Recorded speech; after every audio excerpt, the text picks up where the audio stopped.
Hi, it's Becca from The Cushion, coming to you with some emotion potion today.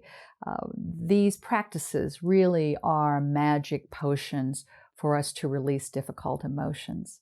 So as always, I trust you brought some emotional baggage that's been weighing you down and likely making your life miserable. So you're going to be releasing a lot of old psychic junk if you stick with me and put your best into this practice. Yeah, we call them Kriyas.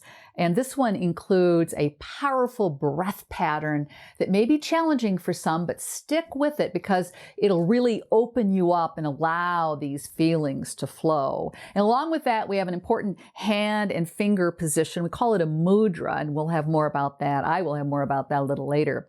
And if you find that you're getting a lot of relief from this and you want more, join me over at my website, beccawilliams.org. And if you'd like to practice in a live gathering with like-minded others, I invite you to register to join us for one of my live online cannabis elevation ceremonies. From the comfort of your own home, anywhere in the world, we come together to do these life-changing practices with or without cannabis. I use a tabletop vaporizer in my groups, but you can do cannabis or not. These industrial strength meditations are very powerful by themselves. I invite you to do your best and stay with it through the entire practice. I'm going to be doing it with you.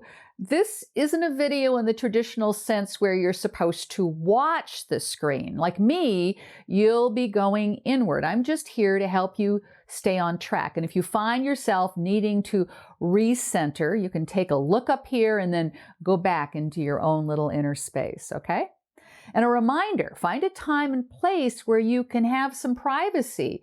If you're adding cannabis plant medicine to your practice, I have a video also that's going to offer you some guidance on that. And importantly, overall, you need to be comfortable doing these practices. So wear loose, easy clothing and have some water and tissue available and, a journal and a pen to make some notes, because when we're finished, a lot of stuff can percolate up during these deep inner explorations, and you'll want to get them on paper. As far as sitting, you can try a cushion, like I have here, where your hips are higher than your legs, and it takes the pressure off the lower back. I've been doing this for many years and still like the cushions. And if you need more height, you can always sit in a chair. Just make sure it has a solid back that allows you to sit up straight with your feet planted on the floor. Comfort is the watchword here, though. You're not going to put your best into it when you're going, oh, my knees hurt, or oh, my pants are riding up my you-know-what. Okay? In this session, we're going to be doing a practice that will support you in letting go of guilt that you're carrying around. Guilt is a very low vibration emotion that has us feeling like a victim of our circumstances, often feeling a lack in our lives and the sense of, I can't. In this session, we're going to break through these blocks and bring in more energy to feel empowered. Okay? Clearing up your past is the most commonly needed use of guilt. Guilt only persists until it's able to get you back on track with your deepest commitments. This emotion, guilt, insists that you come clean, that you identify the error, that you set new and improved boundaries, you alter changes in your behavior, you make social repairs, and very importantly, you forgive the error that made all that happen and start out renewed on that path of life. Life is an experiment. Mistakes are made, things are broken. We're here to enjoy the flow of our trial and error learning process, and that is part of it. So take whatever blowback you're experiencing as a blessing, and that it's guidance for the lessons that you are learning.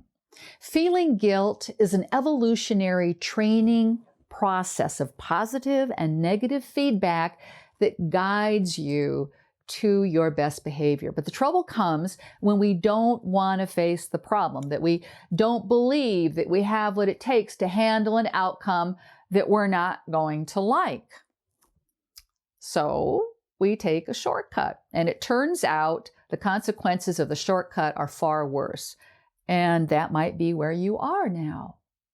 So this is a practice to build trust, self-trust. You need trust in yourself to know that you have the strength to accept that whatever happens, whatever consequences we face, you are coming clean. It's better than living with the agony of guilt. See, we can't control the world. We can't control that partner will never leave us, that people will never cheat us, that bad things won't happen. So this practice is about building trust in yourself to be in touch with your own integrity and that you are able to handle the ups and downs of life. So now, I am going to switch it over to my voiceover so that she will guide us, and I'm going to do this practice with you. So let's do it.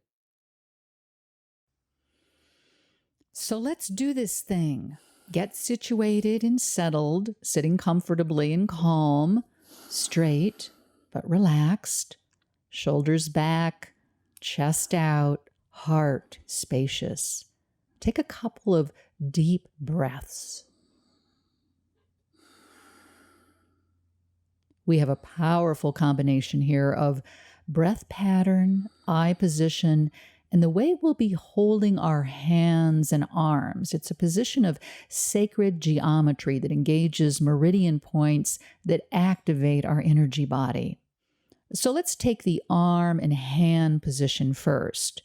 Extend your arms up in a circular arc over the head and interlace the fingers with both palms facing downward, just so you know that. You can relax right now, but I want you to be prepared to do that.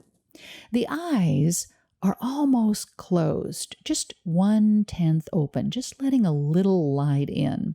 And this eye position pulls on the optic nerve, and in Eastern psychology is said to calm and develop intuition. So do your best on this, knowing that this eye focus is a powerful meditation technique. And the breathing pattern, oh boy, this is a good one. Try it with me now. First, just let out a big sigh. And now, start by deeply inhaling, expanding the belly with that in-breath, and holding this breath until it's no longer comfortable. Then you completely exhale through the nose and hold the breath out. That's right, hold it out, suspend it. This can be challenging. You're pushing your edge of comfort on this. And then you repeat. Inhale and hold as long as you can. That could be anywhere from 10, 15, 20, 30 seconds or more, depending on where you are with your lung capacity. And then you'll be exhaling and holding that out as long as you can. Got that? We're going to start. Let's go back to the arms and do it for real now. Extend them in a circular arc over the head and interlace the fingers with both palms facing downward. So let's begin now. And we're going to do this for a strong 11 minutes. So put your all into it. That's the least amount of time prescribed to do this. These elegant, sophisticated practices are calibrated to optimize the response that you get. Remember, the eyes are almost closed with just a little light coming in.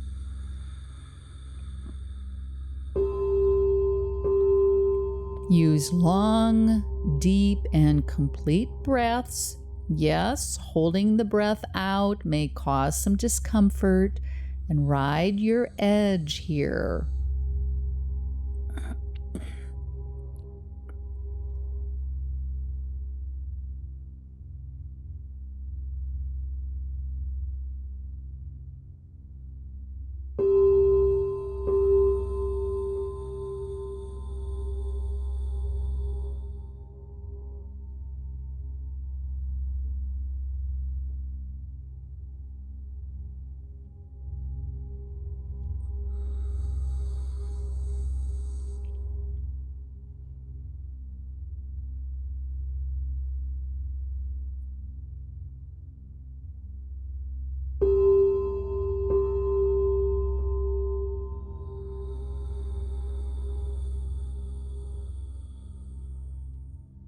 This practice requires some endurance.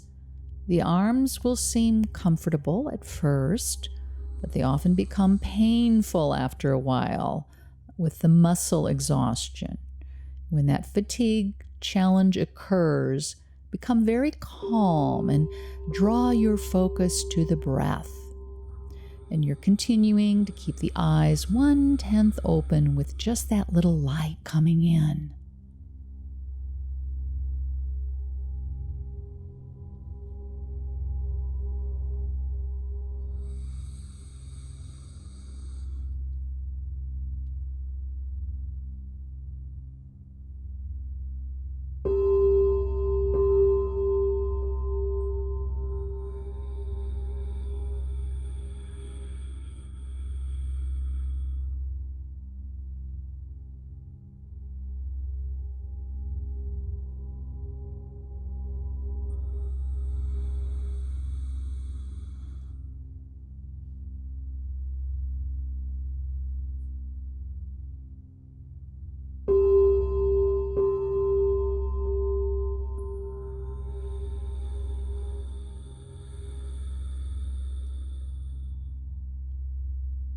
With the arms overhead, if you need to let them down for a few seconds, don't collapse. Stay erect and continue the breathing, and bring them back up when you can.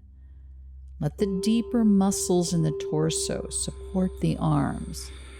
Let the images and sensations of discomfort fade.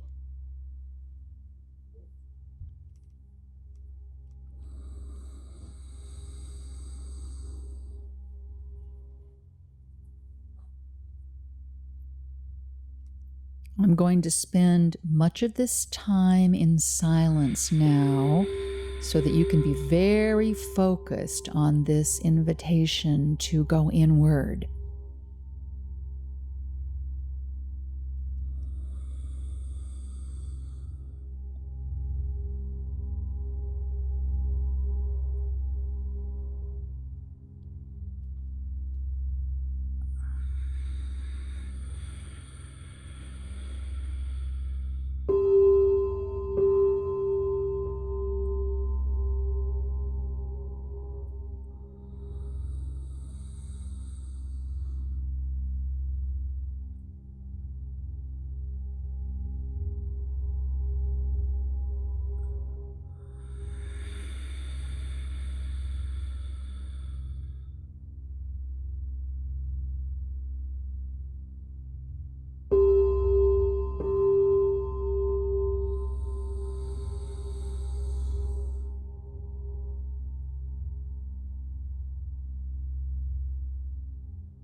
This practice gives you the blessing to be still and to discriminate the real from the unreal, truth from illusion, fantasy from imagination.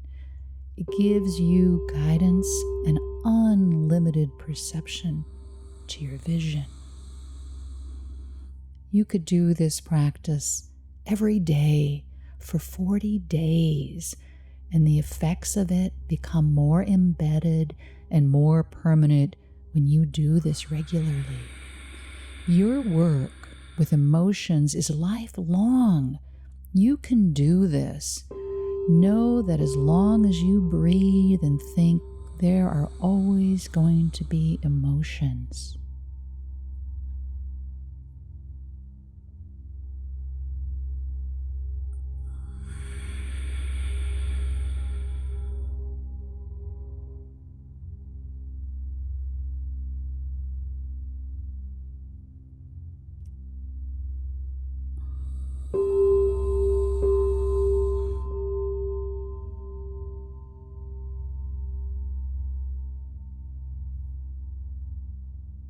In doing these practices, you begin working fluidly and catch up with all the old business that's been haunting you. You're into advancement, personal growth, and it's a beautiful thing.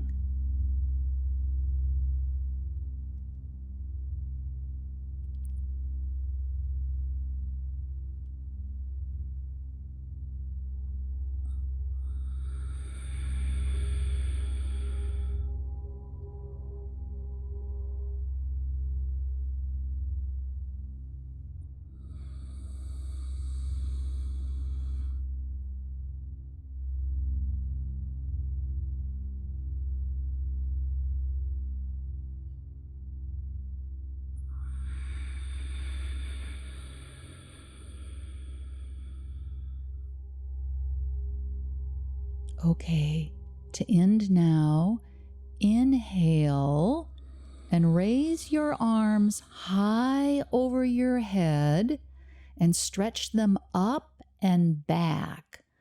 Drop your head back and look up. Stretch with all your strength and extend the lower back and neck. And now exhale and come back forward, dropping your arms down. And then come back up and repeat. Inhale, stretch up and back, arch the back, lift long and backward, holding the breath. And exhale and drop and slump forward just a little bit. And one more time. Inhale and stretch up. Inhale more. Open the chest, the lungs, and every joint stretching. Stretch. And now exhale, drop forward, and slowly come up and sit. Sit in this quiet. Feel your spirit and feel its strength. Feel that you can handle anything. There's nothing that you need to avoid. You can handle your life and all the consequences. You can learn. You can persevere. You can prevail. And this is the experience of emotional liberation. Learning to be in touch with that deep well of healing resources. Celebrate the fact that you did this for yourself. Come back with me often, daily, to this practice and others like it, to be in touch with your deep inner resources to heal and experience optimal well-being. Have a wonderful day. And I'll see you next time.